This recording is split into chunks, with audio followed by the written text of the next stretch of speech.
Lately, I've had occasion to do some research on Putin and his biography, and I am struck by the extent to which Joseph Stalin and Vladimir Putin, two ultimately became dictators of Russia or the Soviet Union, had very similar paths to power. Stalin was regarded really as sort of the one step above the custodian at the Communist Party headquarters. He was the guy that set up all the chairs for the meetings, that arranged for everybody to be invited, that made sure there was vodka available, and played very little role in party deliberations, except to sometimes keep the minutes and the notes and that kind of thing. Putin, at the start of his career, was the guy nobody ever heard from. He would never say much. He would be the deputy. He rose to the rank of, in effect, deputy mayor of Leningrad, at that time St. Petersburg, essentially under the guidance of a more prominent party member who served as the mayor and got all the attention. And Putin rose quietly in the ranks of the civil service called the nomenklatura in Russia until he ultimately moved to Moscow, and again was a very minor, unassuming, quiet member of the hierarchy.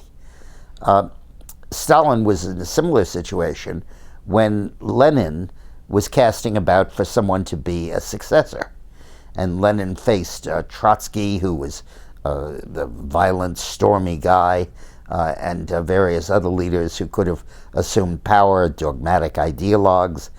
And Stalin just seemed like a guy who would go along with him and do what he needed, and was always very helpful, Johnny on the spot, always arranging stuff for him, and ultimately won Lenin's confidence. Yeltsin, who had taken power in 1991, 89, and then 91, and re-elected in 96, was nearing the end of his term and the end of his health. It was clear that he had to retire, and he was looking for someone to keep in place the democratic reforms that he had adopted and the privatization.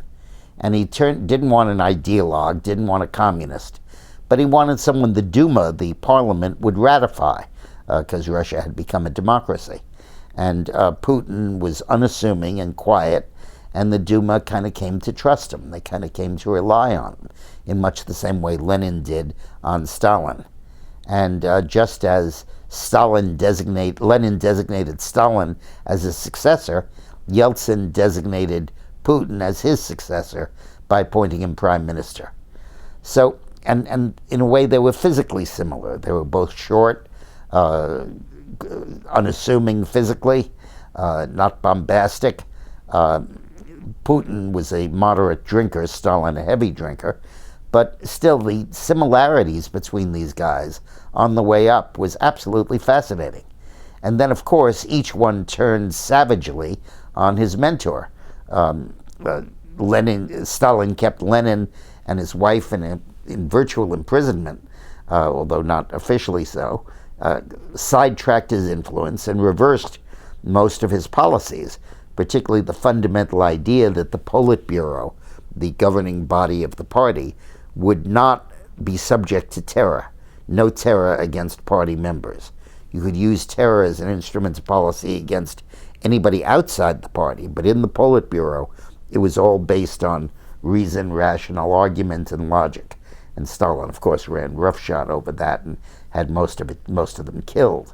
Putin, on the same token, reversed many of Yeltsin's reforms, scaled back and virtually eliminated democracy in Russia, and got to an autocratic rule, eliminated the free media, the freedom of the press, and really led to the current dictatorship. Those parallels, I think, are very interesting.